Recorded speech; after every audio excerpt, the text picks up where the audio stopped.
Hi, this is Rene, and welcome back to my kitchen. Tonight we have two parts to our menu. The first one is cornbread, and not just any cornbread, but buttermilk cornbread with a pinch of jalapeno peppers. That'll get you going. And then the second part is going to be Creole chicken. So, let's get started, okay? Well, first what I did, I have my cast iron pan. It's been in the oven with butter getting nice and hot. The second part, I have some eggs that I have beaten.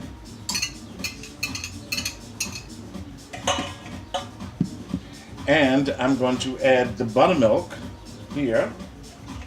Sorry you can't see everything, but maybe one day I'll have a real good kitchen. Okay? So I add the buttermilk, and then I add the baking soda, just a pinch, half a teaspoon. And then I'm going to mix that together. See that? Mixing that together until it's well beaten. There we go. Oh, it's a nice smooth consistency if you can see. Okay, that looks good. Make sure you're adding the correct ingredients. When it says baking soda, you do baking soda and not baking powder. We all make that mistake every once in a while, right? I did it. Okay, next part. We're gonna stir in the cornmeal. Here is my cornmeal, fresh cornmeal. Remember, this is cornbread from scratch. Now we're going to add in the flour. Okay. And some salt. Just a pinch. I got one of those little fancy salt things. Okay. And then I'm going to blend this together.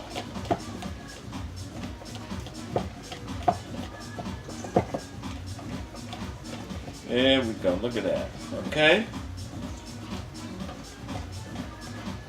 Ooh, my table is moving all over the place. And then we're going to add the sugar. Now, let's give this a good mix. Look at that. It's going to be okay, don't worry about it. Okay. I'm going to stir this, and I have a little bit of butter left over, which I'm going to add to it. You know, you can't have cornbread without having some butter in it. You know what I mean? When you eat that cornbread, you want to holler and say, "Ah, this is good." Yeah, man. Okay, now look at that. I'm stirring and stirring and getting the sides. Don't forget the sides. Oh my goodness. You know, when I'm still in culinary school, but when I was in bake shop, making that dough was not easy. Then in the kitchen had me making some mayonnaise from scratch and some hollandaise sauce. Let me tell you something.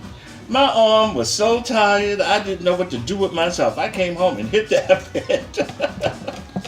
I mean, stirring and stirring and stirring and stirring. Now, I have some jalapeno peppers. Now, you don't have to put jalapeno peppers if you like your food a little spicy, a little kick to it. You can put jalapeno peppers, or you can put cayenne pepper in that. You know, that's left up to you. But see, has the green in it. Made this a couple of weeks ago. A friend of mine, Deborah, who lives around the corner, she should be here helping me. She had this cornbread and she was like, "Oh, Renee, this is good." A little bit more butter. Yeah. Now, you can use regular unsalted butter, or you can use clarified butter. And clarified butter is easy to make. In the meantime, you can take a stick or a pound of the butter, put it in a pot, put a low flame under it, and let that butter melt. Let it keep melting and melting and melting And you're going to see the dairy, the white stuff on the top. At the bottom might burn a little. And keep stirring. And skim the dairy products off of it. And you'll be left with clarified butter. It's just pure butter. And it has a different taste because you don't have all that stuff in it. Stuff that a lot of people don't like, the dairy stuff. And if you're not sure, you can go on the internet and look up how to make clarified butter. Okay, so this is looking good. Wipe my hands, put this aside. Oh, I'm listening to some house music on the side. It sounds so good. All right, I'm back. Look, cast iron pan. This is the best to cook cornbread in. You talk about some cornbread. You want it in a cast iron pan if you have one. If you don't, you could use a small square aluminum pan. That's up to you. Okay, this is looking good. Here we go. There it is. Okay.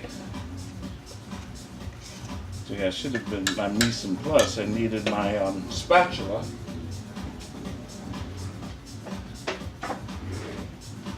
You know, you gotta have a spatula. It gets everything. Oops. Yeah, so I hope everybody enjoyed their holiday. This is Saturday evening, around 8:15, and I'm enjoying this. I'm enjoying it. Folks, I enjoy cooking. I enjoy it so much. My friend Deborah, she loves cooking. My partner works in an Italian restaurant. My sister Charmaine, she likes cooking. Lynn likes cooking. April likes cooking, my niece. Even my little niece, Kaya, she likes cooking. She's learning. She's young, but she's learning. That's the way to go. You know what I mean? Cooking slowly is soul food. Soul food means cooking it from the soul. Nice and slow. Don't rush your food. Take your time. You know what I'm talking about? How about that? You know Rene is crazy. Okay. Let me tap it. Here is my cornbread ready to go in the oven. And when I come back and I clean up this entire mess, then we will be working on the Creole chicken. That's going to be wonderful to go along with the cornbread. And I have a little cabbage. I'm going to make a little fried cabbage for the soul. Okay, folks, I'll be right back. Thanks for watching. Pass it on. And don't forget, subscribe on Facebook. Subscribe on YouTube. I'm also on Vimeo and Twitter. Y'all probably say Renee's out of his mind. Yes, I is. Yes, I is. How about that? Okay, I'll be right back. Well, hi. I'm back. Okay. Well, here it is. This is the buttermilk cornbread with the jalapeno peppers. Not too much like I mentioned earlier, in a cast iron pan. Wonderful. It is perfect. Look at the color. Now remember, when you cook things in the oven and it's supposed to be 165 degrees when it's done, it's going to go up to 175 degrees. So if you want it at 150 degrees, take it out at 140 because it's still cooking. So let me grab this and get it over to the stove. Okay, I'm back. Now, here is the chicken breast. I gave a little salt, a little bit of salt because I don't cook with a lot, and some fresh ground pepper.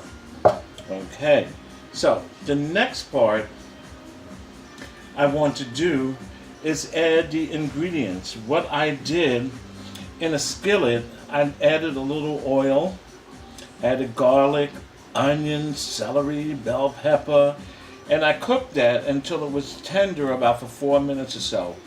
Then I added tomatoes, the diced tomatoes in the can, some bay leaf, a pinch, a little bit of salt. And some cayenne pepper and a little jalapeno pepper. Okay, I made an addition to the dish because we like mushrooms here at home. So I decided I would do that. So let me get this. Stay with me. I don't know if you can hear the music, some good old house music. Don't forget, when you cook food, play music. Enjoy yourself. Okay, here it is. So what I'm going to do is take this mixture and put it all over the chicken breast. Now, you don't have to use chicken breast if you don't want to. I mean, that's up to you, because we know chicken breast cooks real fast. Have it in the oven for a little bit, and then before you blink, it's done. But you know, you don't want that chicken breast to get all dried up. You know what I mean? You want to be perfect. Now, you see this? Look at this. Oop, a piece of onion don't want to get in this pan. Or dish, I should say, bacon dish. Okay, have a lot of juice in here. Oh, look, I'm missing some down here in the side.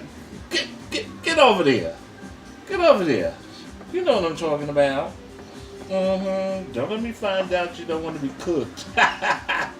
Y'all know I am crazy. So now it's all dressed up. Okay. Now, it is so simple. The next step, hold on. Oh, and I put a bay leaf in there also. That'll give it a little flavor. Okay? Now, this is going to be ready in a heartbeat. You're going to blink your eye and put on some old show on TV or some music. And she going to be done. Now, look at that. It is lovely. It's kind of a little spicy. Look, you got to shake it up a little bit. Shake it up, shake it up, shake it up, shake it up. Y'all know I am crazy, but this is the way that you cook. Enjoy it. Life is too short to be playing around talking about, I don't want to do that and I don't want to do that. Whatever. Okay. Now, let me open up my oven. I'm going to stick this in the oven at 350 degrees. It should take 15 to 20 minutes for this to be done. Hold on.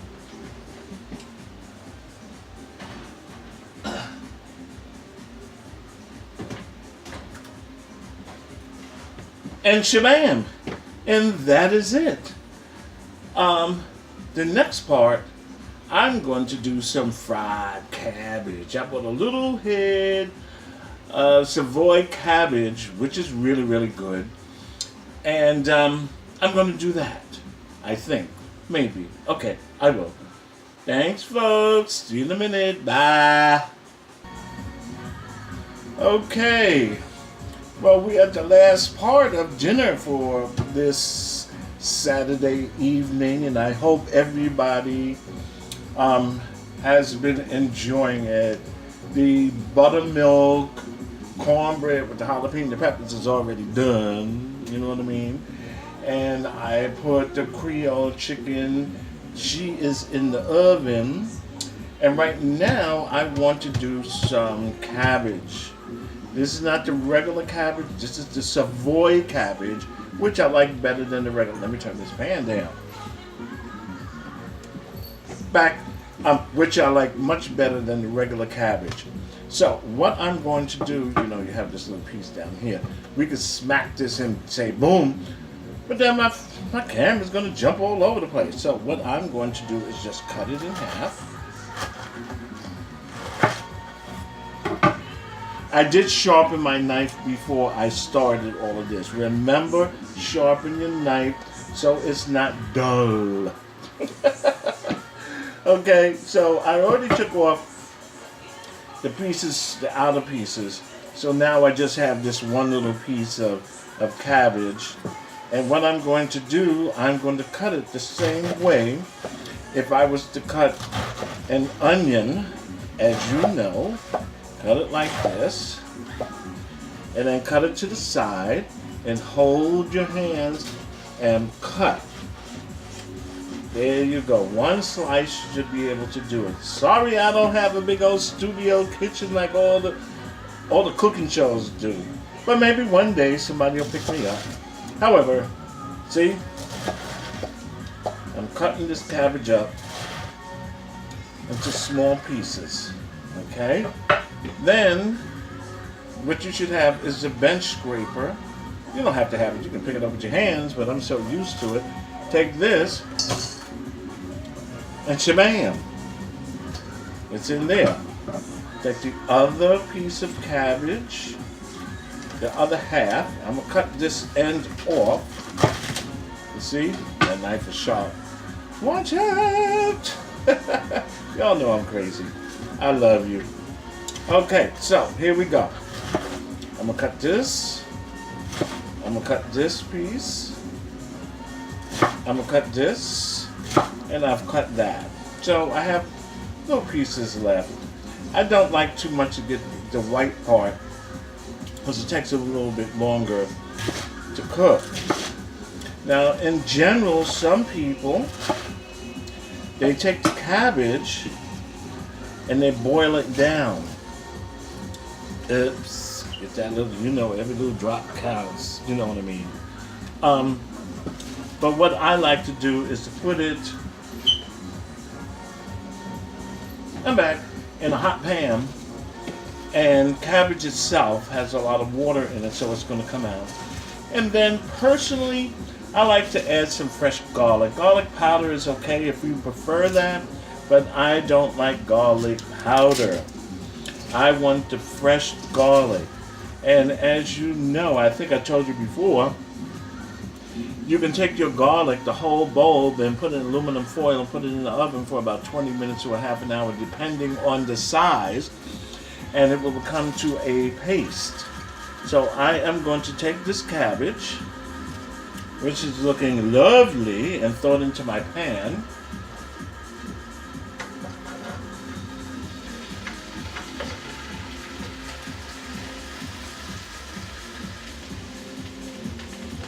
I'm back, and it's in a hot pan. Pan is nice and hot to get it started. You know, sometimes we cook food, and I do the same. Like I said, I'm a student, but we learn from other people, from the chefs from Hudson County Community College.